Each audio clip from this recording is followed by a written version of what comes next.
I just had a question to a few questions to Mr. Murray. I don't think it's the Muslims of Europe that have failed, the Muslims of Europe that have failed Europe.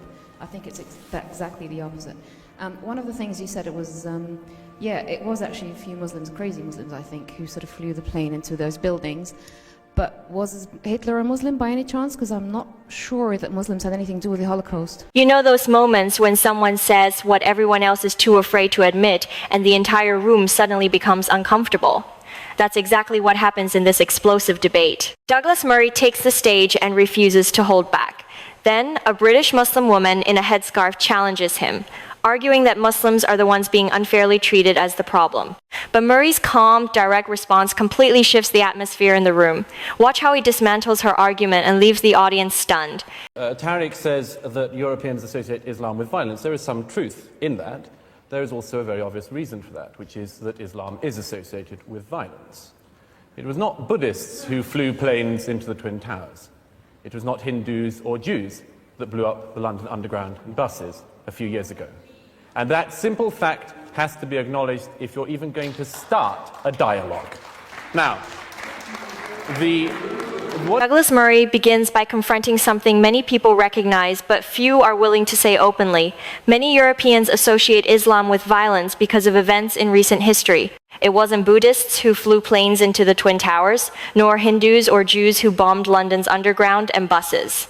These attacks were carried out in the name of Islam, and Murray argues that this reality must be acknowledged before any honest conversation can begin. But then he turns to the extraordinary speed of Europe's demographic transformation, and what he reveals next leaves the room stunned. Gentlemen, it's not a pantomime. I'd argue that Europe has done not too badly, considering the circumstances. In the middle of the last century, there was an almost negligible Muslim presence in Europe. At the turn of the 21st, in Western Europe alone, there were 15 to 17 million Muslims. That's a very fast migration, ladies and gentlemen, one of the fastest in human history. And no society would find it easy to deal with that kind of migration. As it happens, European societies, Western European societies have, I think, dealt with this much better than some would. Certainly, Muslims coming to live in Britain and in Western Europe enjoy more rights and better rights, among them freedom of worship, than they do in any Islamic country in the earth here today. We do have a problem. We have a problem when the failures of Islam throughout the world, the failures of all Islamic societies, come here into Britain. Their intolerance of freedom of conscience, their intolerance of apostates, their intolerance of freedom of expression and freedom of speech, their intolerance of minorities, other religious minorities, sexual minorities, their intolerance of gays, their dislike and distrust of half of the population, women, and many, many other things. And the call, what's more, for a parallel legal system within Britain and European societies. This is monstrous. No other group behaves like this, asks for parallel laws. This is a fundamental problem, and it's one we're going to have to deal with. It's a problem between a society, Western Europe, that believes that laws are based on reason, and Islam that believes that they are based on revelation. In the mid-20th century, Western Europe had only a small Muslim population. By the early 2000s, that number had risen to between 15 and 17 million, an extraordinary demographic shift that Murray describes as one of the fastest migrations in human history. His point is simple. No society can experience change on that scale without facing serious pressure. He also highlights what he sees as a striking contradiction. Muslims living in Britain and across Europe often enjoy stronger protections, including freedom of worship, than they would in many Muslim-majority countries. That should be recognized as one of Europe's greatest strengths. Yet Murray argues that, instead of celebrating those freedoms, ordinary Europeans are increasingly expected to compromise their own rights to accommodate newcomers. Sure, there is very much compromise for Europe. It is not Europe that has let down its Muslims, but the Muslims of Europe that have let down Europe. This is not solely something which we have to say we can never reconcile. Of course we can reconcile this, but we need to be honest about it. We need to be frank about it, and we cannot avoid things just because they are unpleasant. And if there were one thing I would wish Muslims in Europe could learn today, as fast as possible, it would be this: that you have no right in this society not to be offended. You have no right to say that because you don't like something, you can commit violence, or you would like something to be stopped or censored. You have no right to have more hate laws, or hate crime laws, or hate speech laws, just to defend Islam. You have to realize, the Muslims of Europe have to realize, that a society in which even your deepest feelings can be trodden upon is the only society worth living in. And the sooner we can learn that, the sooner that Islam can learn that within Europe, the better. It is not Europe that has failed its Muslims. It is Islam that has failed Europe. I'd argue Islam has failed its Muslims. Murray argues that these tensions were not created by Europe. They emerged when deeply rooted problems from some Islamic societies' hostility toward apostates, restrictions on free speech, and intolerance toward minorities, gay people, and women were carried into the West. He also points to demands for parallel Sharia-based legal systems, warning that such ideas clash with a free society governed by universal laws and reason. At its core, he says, the conflict is between laws shaped by evidence and laws treated as divine revelation, and reconciling the two is far from simple. Then a young woman in a headscarf rises to challenge him. But her response quickly reveals what Murray sees as a striking double standard. Watch how he turns her argument around and completely changes the direction of the debate. I just had a question to a few questions to Mr. Murray. I don't think it's the Muslims of Europe that have failed, the Muslims of Europe that have failed Europe. I think it's exactly the opposite. One of the things you said, it was actually a few Muslims, crazy Muslims, I think, who sort of flew the plane into those buildings. But was Hitler a Muslim by any chance? Because I'm not sure that Muslims had anything to do with the Holocaust. Her tone comes across as confident, even dismissive, but this is where the exchange becomes more revealing. She presents herself and the wider Muslim community as victims of European prejudice, while Murray has been focused on deeper questions of integration, cultural conflict, and competing values. Before hearing Murray's response, listen closely to several other comments from Muslim audience members. Their arguments expose just how far apart the two sides are and how easily emotion can replace a serious engagement with the issues Murray is raising. In 2009, the Centre for Muslim Studies, along with the Gallup poll, interviewed 500 British Muslims. Over 99.5% of those British Muslims found homosexual acts unacceptable. What was interesting is that the government has given concession to Muslims as well as other religious organisations. So it seems to me, in fact, this government here is prepared to give religious organisations, including Muslims, the rights over lots of gay men and women. Okay. Gentleman up there. You talked about how Europe has dealt with this problem, and what you basically have alluded to in the 6 minutes that you had are that Muslims are a problem. And you're from the organisation called the Centre for Social Cohesion, and it's worrying that to have you talk about these things in this manner. What you are basically alluding to is that Muslims are external to Europe, and it's worrying that you see it that way, because then that means there is no chance of there being any solution to any problem, or Muslims being seen as a part of Europe and being seen as European citizens. Thank you. Gentleman there. I just want to pick up something that Dr. Murray said. I'd like to ask you, when you talk about the Muslims that are the problem, which Muslims are you talking about? Because you keep slipping in your language to focus on the radicals, the extremists. Okay, right. Maybe that's because that's what you're interested in. But there's another whole set of Muslims out there who are not like that. Okay, just a quick clutch there. It is sufficient to point out that Europe is not failing its Muslims, that this debate is taking place tonight and is being televised by the BBC World Service, that Tariq Ramadan holds a chair at Oxford University. I put it to you because of these very facts, that you are being welcomed, that you are being integrated, that you are being respected. You are not a problem. Think of it this way. You welcome someone into your home only for them to start rearranging everything according to the rules of the place they left behind, rules that directly conflict with how your family lives. You can be welcoming and tolerant, but you cannot ignore the tension when two completely different value systems collide. A truly free society means that every belief, no matter how deeply held, can be questioned, criticized, or challenged. No religion should receive special speech laws, and feeling offended can never justify censorship or violence. That is the price of freedom in the West, and it is precisely what makes that freedom worth defending. Our panel. I'm a British female. I love this country and I give this country. Now you're calling me a problem. I don't think I am. I think you are. Second point is, as a Muslim female, okay, my parents might not let me go somewhere late at night because people are racist to me. They tell me to go back home and they hurt me. I got hit by 2 white guys and they laughed at me because I'm a scarfy, okay? Last point is to Mr. Fleming, about the point where you said about the religion, changing religion.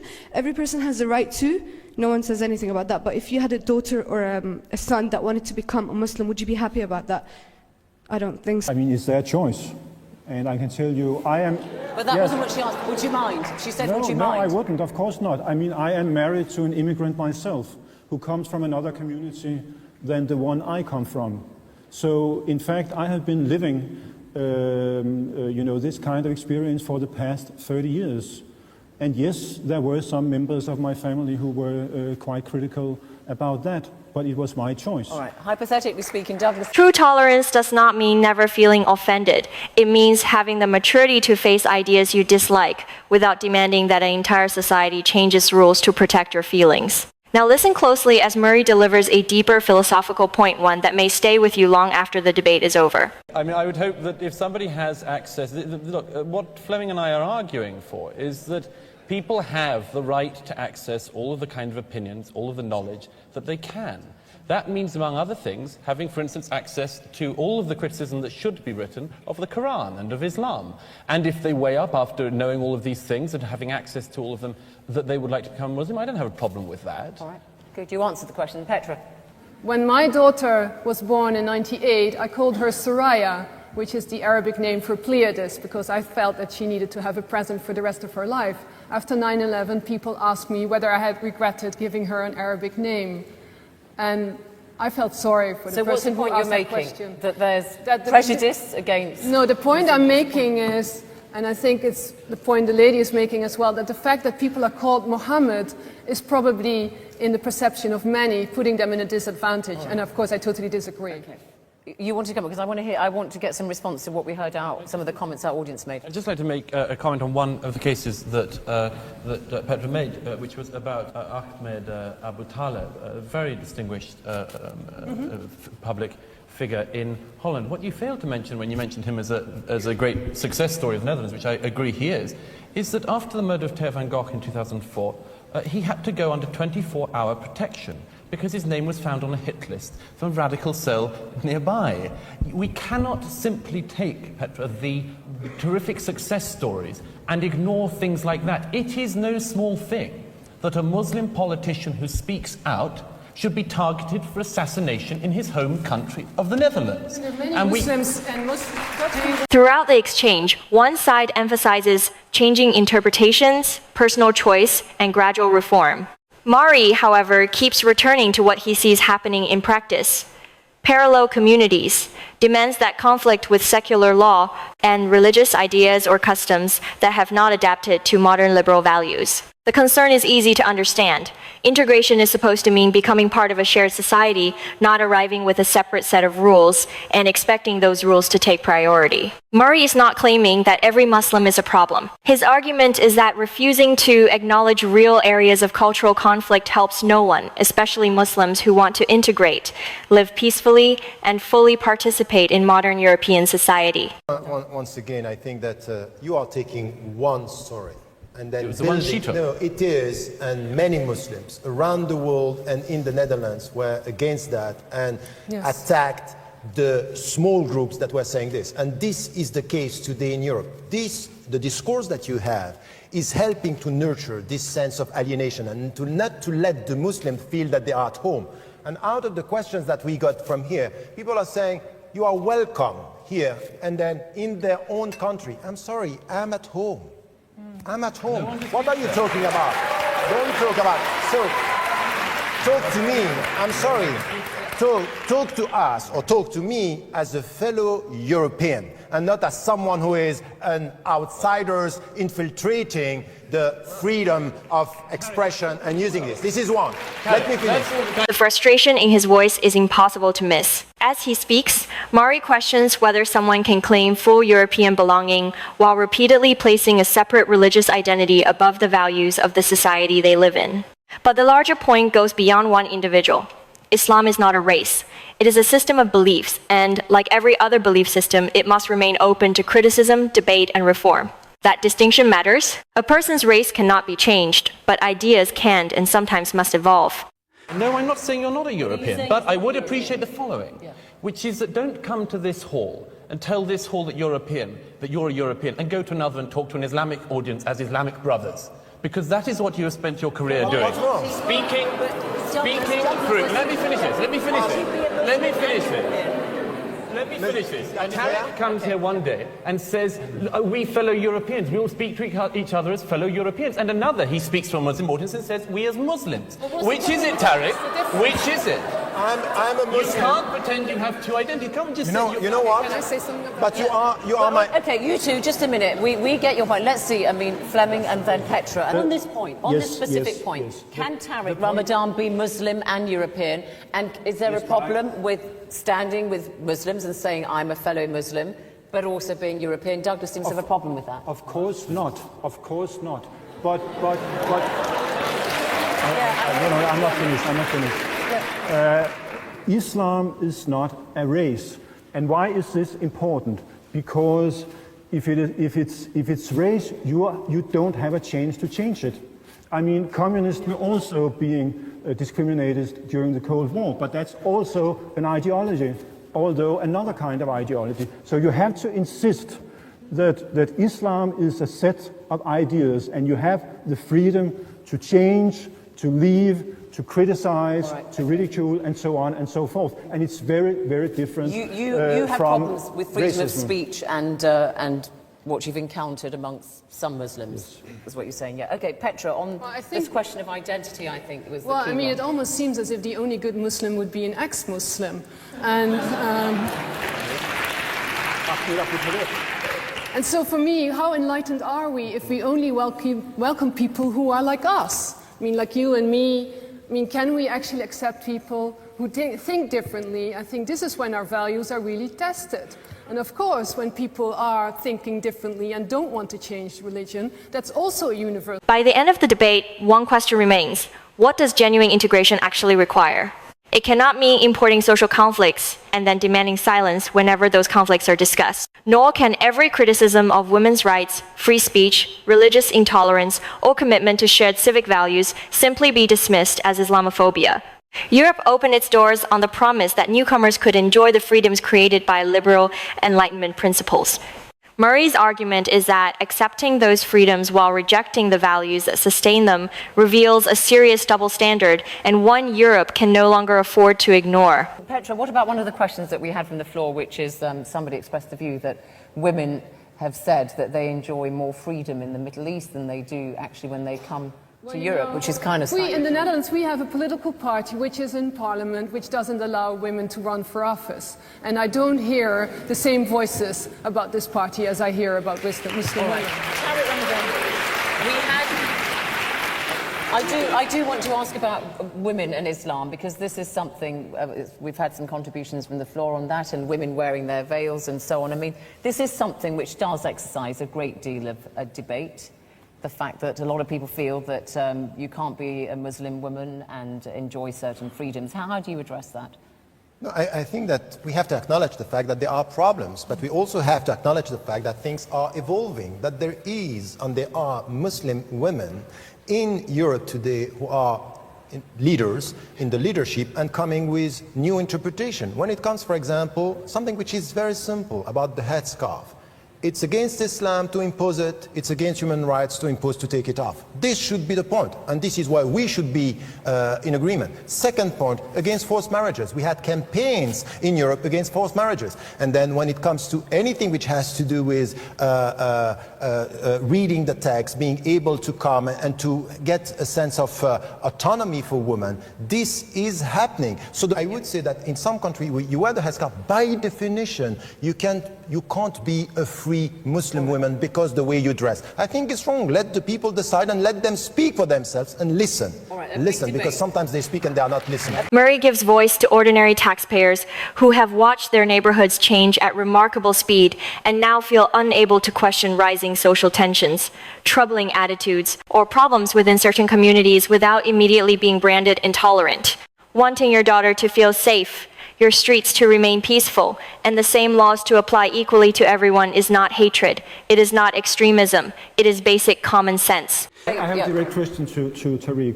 What will you do if you find out that a woman is not wearing that dress by her own choice? What will your opinion be? It happened, and I did it to, and I said it to some of the, at least now in my mind there are two, who asked me about the fact I don't want to wear it, and this is imposed by my father, and once by my mother. I said, resist. Don't accept something which is against your freedom, because it has to be your choice, and it's an act of faith. So for the dignity of Muslims. Although this clip is more than a decade old, the issues it raises feel even more relevant today. Europe has since faced further controversy over grooming scandals, so-called no-go areas, Sharia patrols, and surveys suggesting that significant numbers of people hold views on apostasy, homosexuality, and women that conflict sharply with modern Western values. Yet the response often remains the same. Claims of victimhood, attempts to deflect criticism, and demands for special protection from scrutiny. The problems may have become harder to ignore, but the defensive playbook has barely changed. There's a big debate at the moment in Europe, isn't there, in France in particular, about the niqab, the full face veil, and even people like Rachida Dati, the former French cabinet minister, has said that she is opposed to that. But Douglas, I want to ask you, you heard some of the people from the floor there, the woman complaining about attacks on her because she's described as a scarfie because she wears a head veil. I mean, that is something that you would regret. I mean, that doesn't promote social cohesion, does it? Nobody thinks that any physical attacks or any such thing could be a good thing to happen. Of course not. Of course there are. Let's make sure we're right. Talking about prejudice exists in society. Let's just be absolutely clear as an audience. Prejudice undoubtedly exists in this society. It exists across racial groups, including from minorities to other minorities, after all, which is one of the things we see increasingly in Britain these days. And it is also the case that people, in particularly famously lower socioeconomic groups, are likely to feel hatred for other groups. That is one of the things that has to be tackled, and everyone, I think, in this hall, I'm sure, we're in agreement that that should be tackled. But do not mix up somebody, a thug, a racist, and so on, attacking somebody in a street with the right of Fleming and me to say what we see in the Quran, what we think of Muhammad, and maybe even asserting our right to say so. Douglas Murray was not trying to personally humiliate anyone at that table. He challenged a comfortable narrative by refusing to ignore difficult questions or pretend that genuine cultural conflicts do not exist. In a public conversation increasingly driven by emotion, accusation, and fear of causing offense, that kind of directness can feel remarkably refreshing even when the message is uncomfortable. So, what do you think? Does demanding protection from every offensive idea make integration easier, or does it create even greater division? Have you witnessed similar tensions in your own community? Share your honest perspective in the comments. And for more direct, unfiltered breakdowns of debates like this, like the video, subscribe, and share it with someone who should see it. Thanks for watching.